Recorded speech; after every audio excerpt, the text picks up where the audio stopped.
Hello, j'espère que vous allez bien.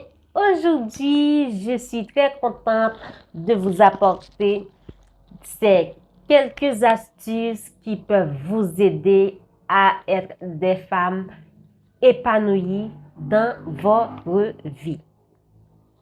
C'est très important de s'épanouir un peu. C'est important dans la vie de femme d'être une femme épanouie, d'être une femme heureuse, d'être une femme comblée. Vous n'avez pas besoin d'avoir une grande maison pour être épanoui, avoir un bon job pour être épanoui, avoir votre compte en banque fourni pour être épanoui, avoir un homme à vos côtés pour être épanoui, avoir tout le luxe du monde pour être épanoui. Je dis pas non plus que c'est pas important. Je dis pas que c'est pas important d'avoir un compagnon. Je dis pas que c'est pas important d'avoir votre compte en banque fourni. Je dis pas que c'est pas important d'avoir un foyer, une famille, un bon job, une belle voiture, une belle maison. Mais souvent fois, ce sont pas vraiment des choses qui sont primordiales, si je peux le dire comme ça. Ce sont pas vraiment la base de votre épanouissement, de votre bonheur. Parce que je le dis toujours, le bonheur, l'épanouissement, toutes ces choses-là se trouvent dans les détails de la vie. Alors aujourd'hui, j'avais envie de vous partager 10 conseils qui peuvent vous aider à être une femme épanouie dans votre vie de femme. Et j'en profite de vous dire, si vous n'avez pas encore abonné à ma chaîne, je vous encourage de le faire. Vous n'allez pas le regretter, ça c'est sûr. Et avant d'aller plus loin, n'oubliez pas de nous laisser un petit pouce bleu.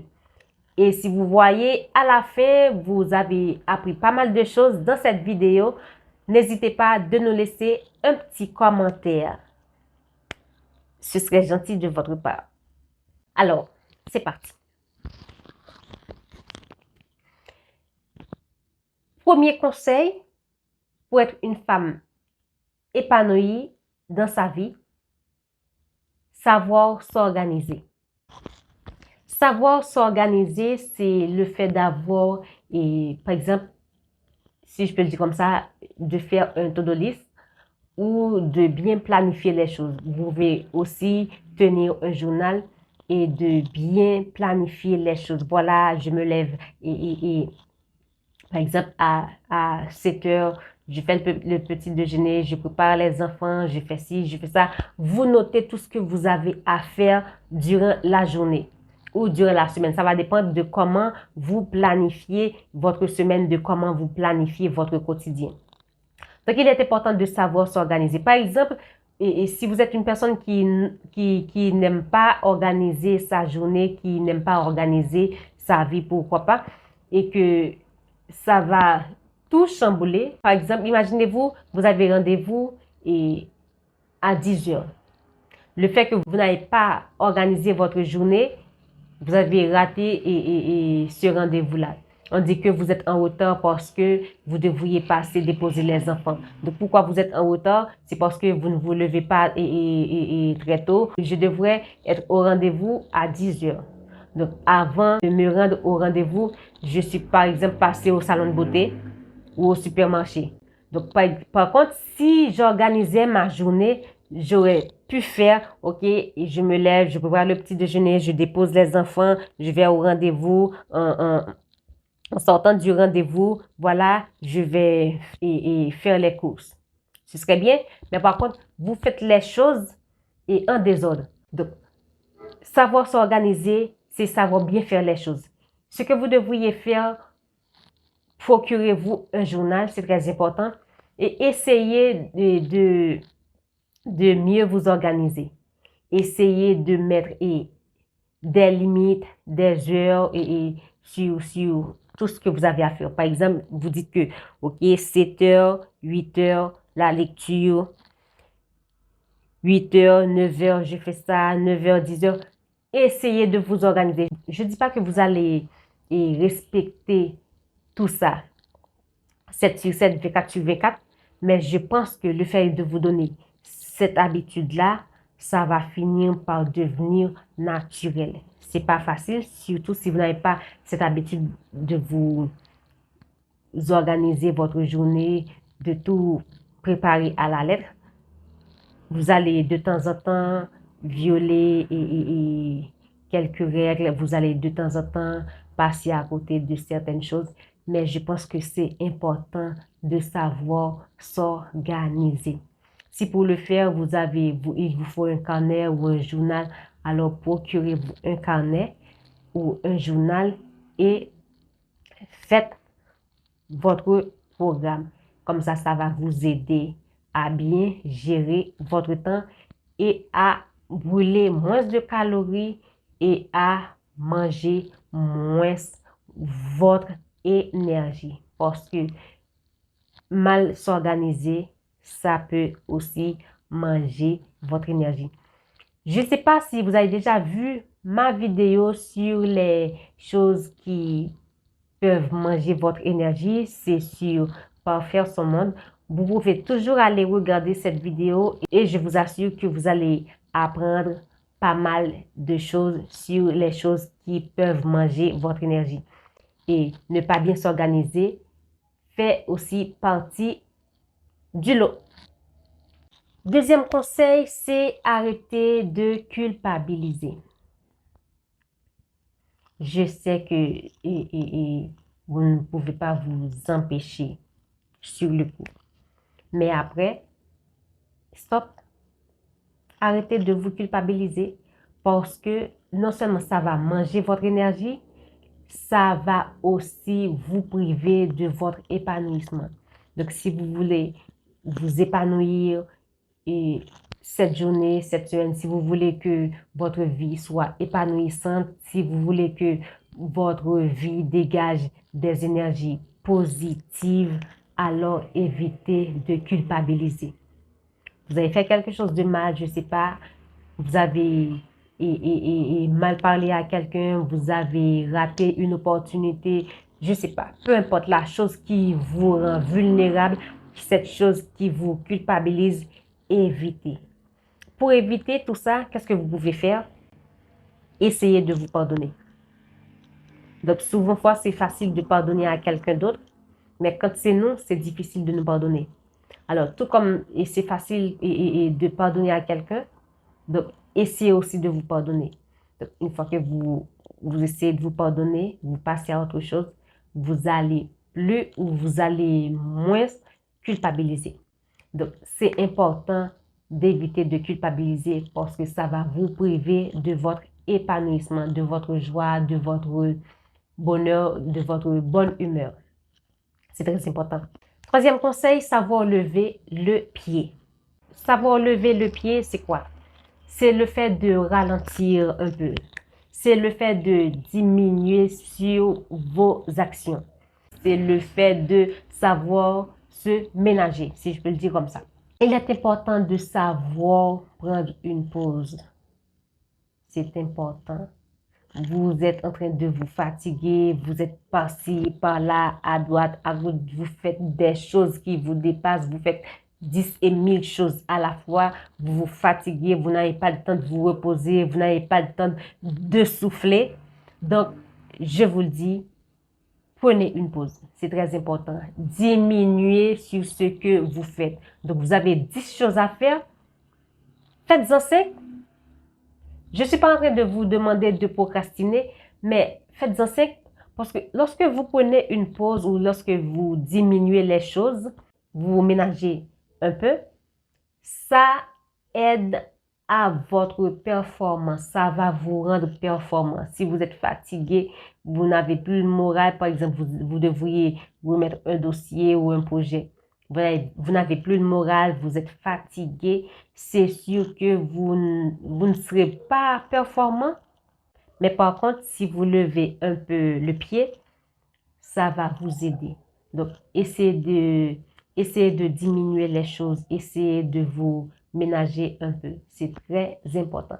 Si vous voulez être une femme, je dis une femme normalement parce que je parle toujours pour les femmes, mais cette vidéo est aussi importante pour les hommes. Donc, si vous voulez avoir une vie épanouie, alors il est important de savoir lever le pied et prendre une pause.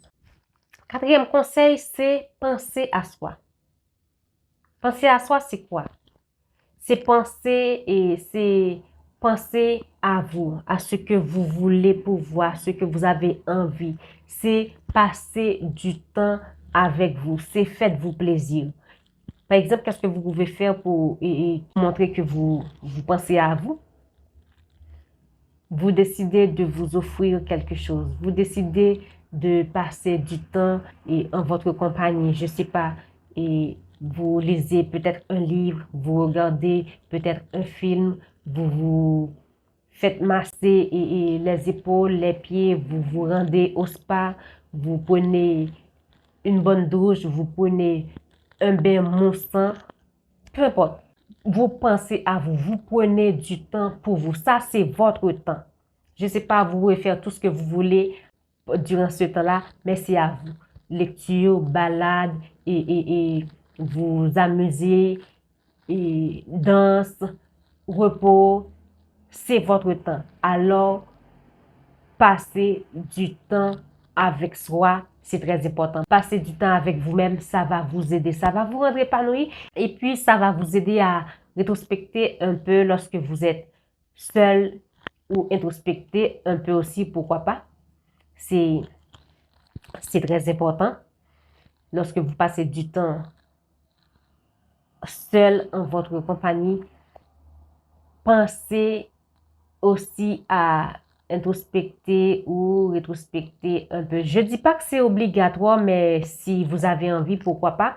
Parce que ça peut vous aider à savoir comment vous pouvez gérer votre vie, ce que vous avez fait dans le passé, que vous devriez corriger et à l'avenir pour votre vie future. Je pense que c'est très important.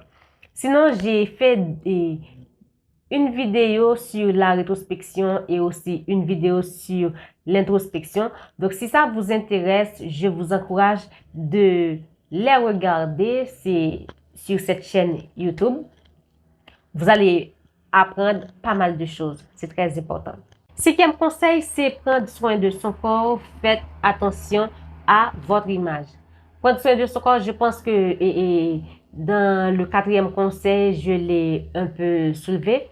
C'est faites-vous plaisir. Je ne sais pas, vous manucurez les ongles, vous changez votre coiffure, une nouvelle tête. Par exemple, vous vous rendez dans un salon de beauté. Vous faites un soin du visage. Vous vous faites manucurer les ongles. Vous vous faites masser. Vous prenez soin de votre corps. Votre corps, c'est votre temple. Alors, si votre temple n'est pas agréable, c'est sûr que vous n'allez pas vous sentir bien dans votre peau. C'est sûr que vous n'allez pas être quelqu'un d'épanoui. Donc, lorsqu'on se sent bien dans son corps, dans sa peau, on est heureux, on est épanoui. Vous voyez, ce sont des choses et des détails, des choses que pour certains, ils vont dire que c'est banal, mais par contre, qui ont beaucoup de bienfaits pour votre santé mentale et pour votre épanouissement. Il faut savoir que lorsque vous êtes quelqu'un d'épanoui, ça peut rendre quelqu'un d'autre épanoui. Parce que moi, je le dis toujours, la joie, le bonheur, l'épanouissement, c'est contagieux. Alors, soyez des personnes, des femmes, des hommes épanouis. Sixième conseil, sortir entre copines ou copains. Donc, je pense que c'est important. Je ne vais pas dire que c'est très important. Ça va dépendre de la personne, ça va dépendre de votre tempérament. Mais je pense que parfois, c'est important de sortir un peu avec des amis, de sortir un peu avec la famille, essayer de respirer un peu. Donc, sortir avec des copines ou des copains ou en famille, peu importe, ça peut aider à votre épanouissement. Vous allez découvrir d'autres choses, vous allez parler d'autres choses, vous allez rire un peu, blaguer un peu, tout ça. Donc, c'est un petit grain de bonheur qui s'ajoute dans votre vie. Alors, n'hésitez pas de sortir en compagnie de vos amis, votre famille, une soeur, un ami ou votre conjoint. C'est très important. Septième conseil, ne pas se comparer aux autres. La comparaison, je le dis toujours dans mes vidéos, c'est un poison pour votre âme. Évitez de vous comparer. Donc, ça peut manger votre énergie. Ça va vous blesser, ça va rien vous apporter. Si, par exemple, je me compare à quelqu'un d'autre, on dit que je me compare à Ariana. Ça va manger mon énergie, ça va baisser ma confiance en moi. J'ai pas à me comparer à Rihanna. Rihanna, et c'est Rihanna, et Kenya, c'est Kenya. Je suis moi. Chaque personne est un individu. Elle a son parcours et moi, j'ai mon parcours. Donc, j'ai pas à me comparer à elle. Sinon, je vais pas m'épanouir. Je vais dire, je devrais avoir ci, je devrais avoir ça, je devrais telle ou telle façon. Donc, ça va manger mon énergie, ça va me priver de mon épanouissement. Pourquoi me comparer à Rihanna? Donc, elle a sa vie, elle a son parcours, elle a un travail peut-être et plus dur que moi. Je ne sais pas. Peut-être moi, je suis en chemin. C'est son heure et mon heure viendra. Alors, je n'ai pas à me comparer à quelqu'un d'autre. C'est pour vous dire d'éviter de vous comparer aux autres parce que ça, non seulement va manger votre énergie, ça va aussi vous priver de votre épanouissement. La comparaison, c'est un poison pour votre âme. C'est très important. Huitième conseil, osez faire des choses nouvelles. Posez-vous cette question. Quelle chose nouvelle que vous n'avez pas encore fait ou que vous avez peur de tenter de faire? Peut-être que vous n'avez jamais pris le risque de féliciter quelqu'un que vous ne connaissez pas. Peut-être que vous n'avez jamais pris le risque de donner un pourboire à quelqu'un. Peut-être que vous n'avez jamais pris le risque de parler en public ou de poser une question. Une chose que vous n'avez jamais fait. Peut-être que vous n'avez jamais pris le risque de faire une lecture à haute voix en présence des tas de personnes. Donc, des choses que vous n'avez jamais fait, jamais. Donc, essayez de le faire. Vous n'avez jamais, par exemple, salué un inconnu. Essayez. Tout ce que vous n'avez jamais eu la chance de le faire ou par peur, je ne sais pas, essayez de le faire. C'est très important. Osez faire une chose nouvelle. Osez prendre la parole en public. Osez tenter une nouvelle chose. Osez voyager seul. Osez aller au restaurant seul. Osez sortir seul. Faites des choses seul, des choses que vous n'avez jamais pris le temps de faire. Alors, faites ces choses-là. Peut-être c'est une, deux, trois, je ne sais pas. Cette chose qui est un défi pour vous, osez prendre le risque de le faire. Vous allez voir. Je ne dis pas que c'est facile. Vous allez dire oui, c'est facile à dire derrière ma caméra.